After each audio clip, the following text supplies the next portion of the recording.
Vážený pán prezident, my vás srdečne vítame v našom malom meste Včery nad Tisou. Sme veľmi radi, že medzi nás ste zavítali. Viem, že keď príde taká známa osoba, tak zvyknú privítať hostia chlebom a solou. My by sme vás chceli privítať s našou budúcnosťou, ak nám dovolíte.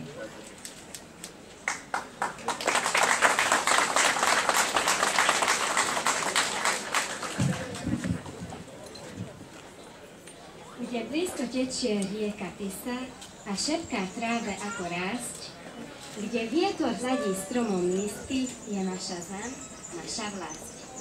Krajina rovná ako ľudská dlaň, pretkaná s pleťou poľajníc, stretajú sa tu tri národy, žijúce v láske a porozumení.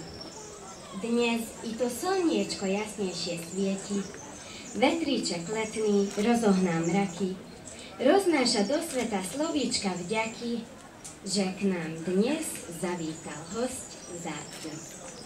Pozdravujem vás ako Hviezdoslav, z tej duše pozdravujem vás. V tom kraji zlatistom, kde klasy hlávky klonia a iba pieseň kolie šumy ako Beethovenová symfónia. Vďační sme za všetko v tomto zabudnutom kraji. Za žiar slnka, za svit luny, za pocit domova, za pocit radosti a pokoj domova. Mnohí už odišli objať diaľavy, vo svete hľadať mnohé dary, možno aj úctu, slávu, no nevždy sa im starí nájsť i tvár šťastia ligotavú. Je šťastím človeka, keď iným má čo dať, snahu a odvahu pre vlast pracovať. Jedinec, ktorý z nás v čomkoľvek vyniká, každý je kvetom múz, ktorý sa rozdáva. Kvetom múz náleží aj dnešná návšteva.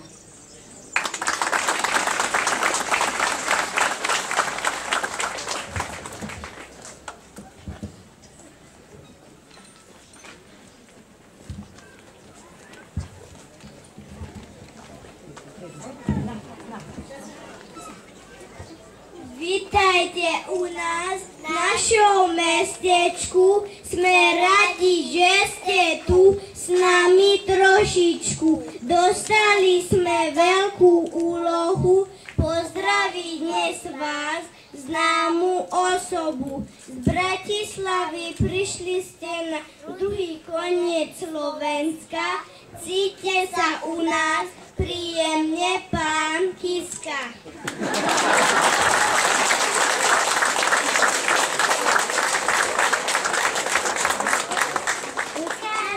Vám, my veľa toho chceme, ako si tu žijeme, no všetko nestihneme. Aký sme my šikovní, usilovní, nadaní, užite si tento deň spolu s nami. Táto malá kytička od nás škôlkárov, nech je pre vás milou spomienkou.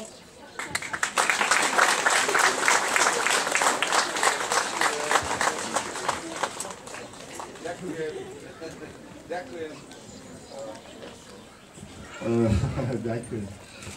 Ďakujem. Viete, keď som ráno vychádzal z Bratislavy, odchádzali sme, ani som netušil, aký krásny deň tu zažijem. Je tu také, možno trošku Bohom zabudnutý kraj a tu, ako mi niekto povedal, že som prvý prezident, ktorý prišiel do tohto mestečka. A je mi to ľúto, že až teraz zavítal prezident medzi vás, pretože nie je tu ľahký život. Bol som v Kráľovskom Kľúci, boli sme vo Veľkých Kapušanoch. Viem, že tu život nie je najjednoduchší. Je tu málo práce, mladí ľudia nám utekajú z týchto miest preč do zahraničia alebo do Bratislavy. A tu na tom našom východe to nie je vždy také najjednoduchšie. Ale napriek tomu, že keď tu prídem a to, čo som zažil aj teraz tu, že z vás je taká obrovská energia, kde sú v vás radosť a ja sa vám chcem skutočne veľmi, veľmi pekne poďakovať za tak vrelé a milé prijatie. A zapriať vám tu, aj v tejto možno poslednom mestečku, týmto smerom, aby aj v tomto mestečku ste žili šťastne a aby sme všetci spoločne uvažovali nad tým, ako z tohto nášho tak krásneho a nádherného Slovenska spraviť skutočne šťastnú krajinu. Takže ešte raz ďakujem, že ste prišli. Prajem pekný deň. Ďakujem.